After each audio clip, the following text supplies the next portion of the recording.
Well, welcome to my universe, everybody. Who am I and what is my universe? You are asking yourselves. Well, I am Brian Lee Durfee, author of The Forgetting Moon and The Blackest Heart and The Lonesome Crown, all published by Simon & Schuster Saga Press. And today I'm going to be reviewing Carl Sagan's Contact. If you've seen some of my previous science fiction ranking, but this is one of my top science fiction books of all time. Let's just, here's the thing. Here's the thing, folks. The universe is bigger than we imagine. Here's the thing. Just think about this for a second. Let's philosophize just a minute before we get to the book itself. Let's just think about this, all right? So, when you're down and out, when you are kind of down on things and you think the universe is conspiring against you, I want you to switch your thinking around. I want you to switch it around.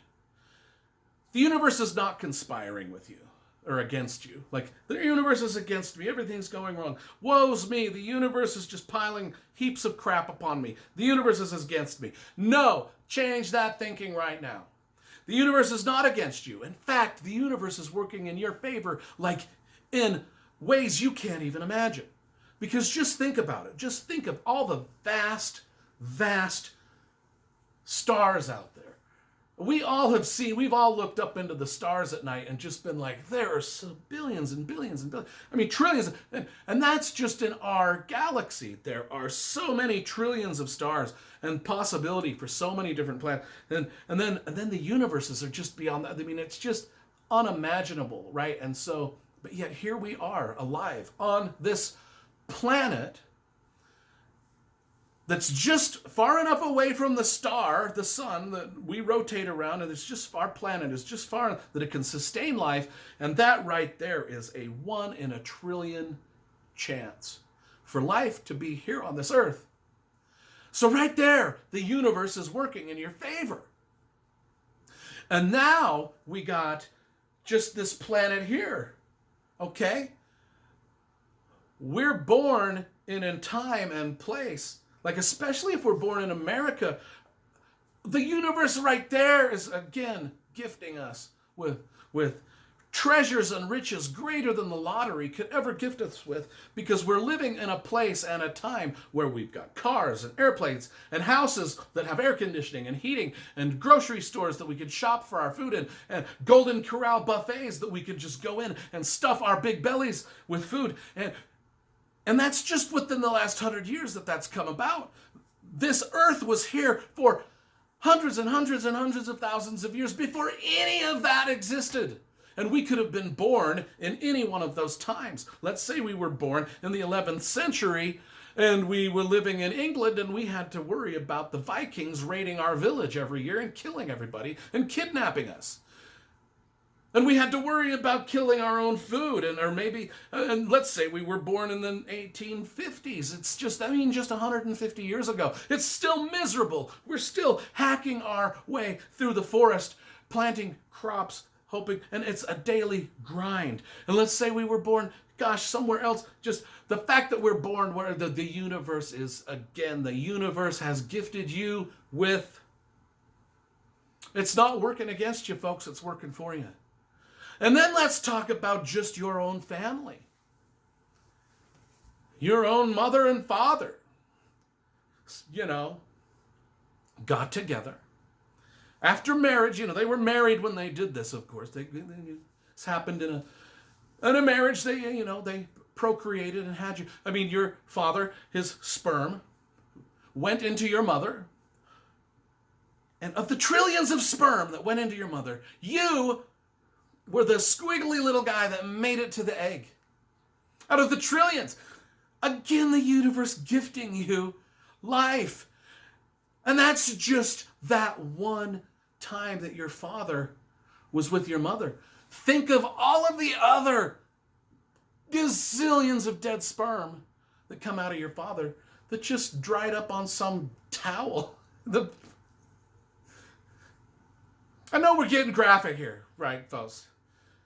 So just the fact that you are alive on this planet at this moment in time is you have won the lottery times infinity just by living and breathing right now. Why am I talking about this? Well, first of all, so you can stop being depressed that the universe is conspiring against you, because it's not. If anything, it has gifted you with so much. Just the fact that you're living and breathing, it has gifted you with so much, and that is the theme of the novel we're going to talk about. As we've got Eleanor Arroway, a scientist whose job is to look up into those skies and study those stars and listen to the sounds that are coming out of the universe. And she is listening and listening, and that's her job, along with the job of a lot of other people, to see if there's another planet out there that has been fortunate enough to be like ours, and that they can be as advanced in technology enough that they can send us a signal or something to let us know that they are out there. And that's her job. And, oh man, I love this book. For the themes that are in it are so massive. They are big as the universe. The themes in Contact are as large as our universe. You know, if there's something out there, there's got to be something out there. Because if there's not, as Eleanor says, what an incredible waste of space. What if it's just us? And hey, what if it is just us? Again, the universe just gifted us even more, because there could be trillions of other planets out there just like ours, with morons like me shooting YouTube videos. And so then, that's not that rare. But what if we are the only one? The universe, again, is just raining down gifts upon us, at one after the next after the next. And here we are. And here I am doing these videos. I mean, my God, what a waste of space. You know, if there's something out there, if there's nothing out there, it's a waste of space. Well, if worth is that, I'm wasting everyone. I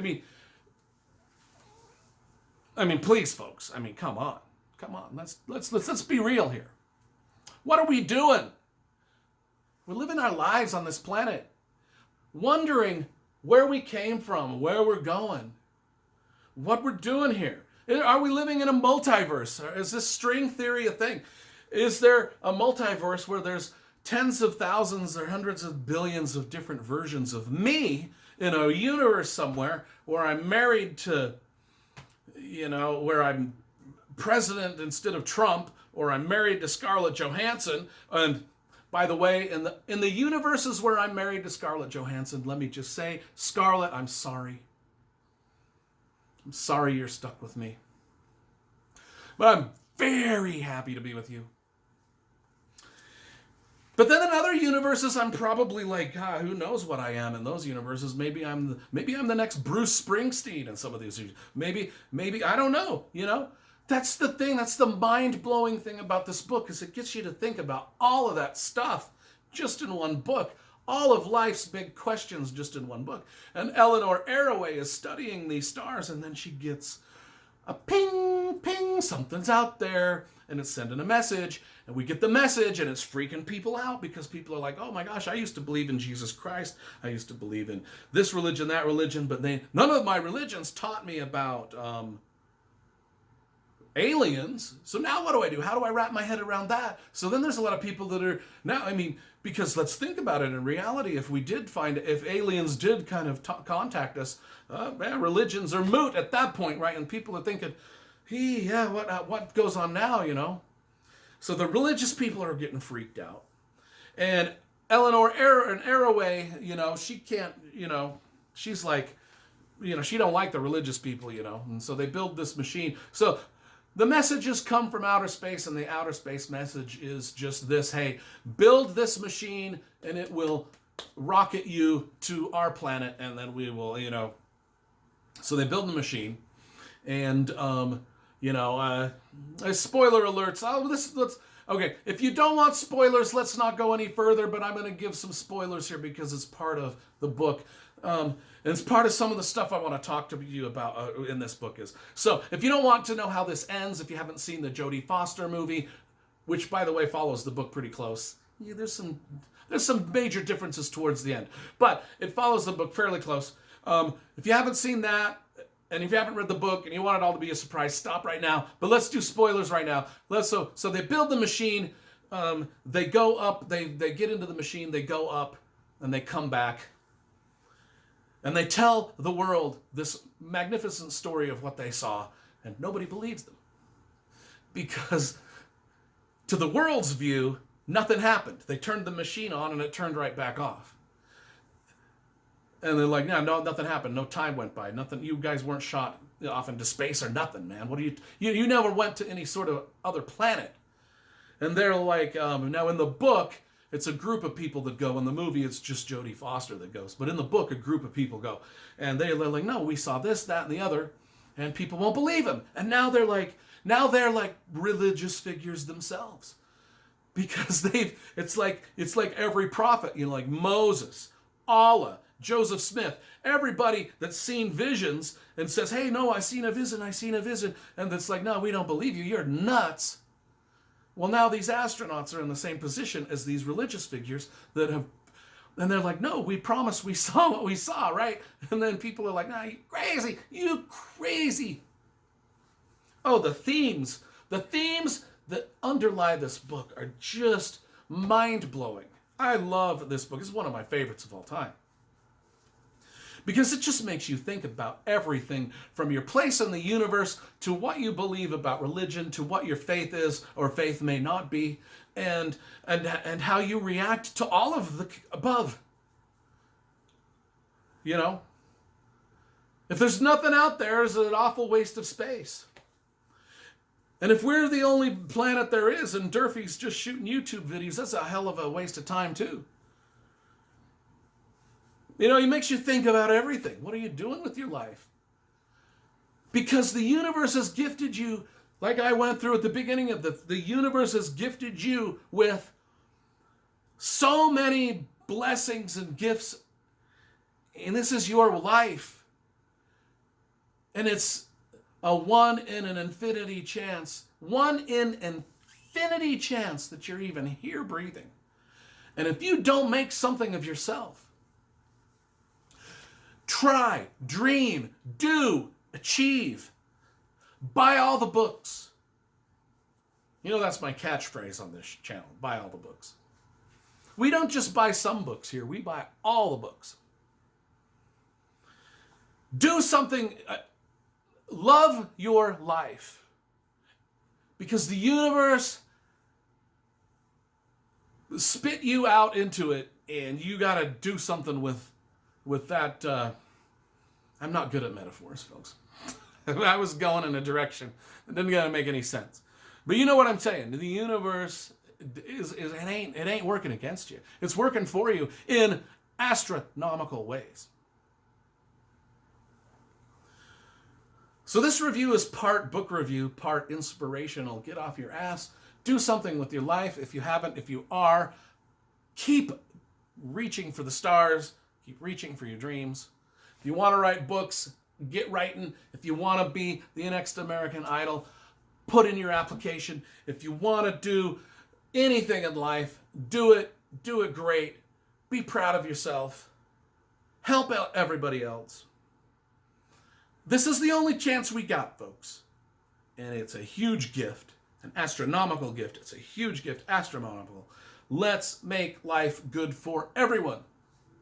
Let's do everything we can to help everyone else. Let's not be negative. Let's be positive.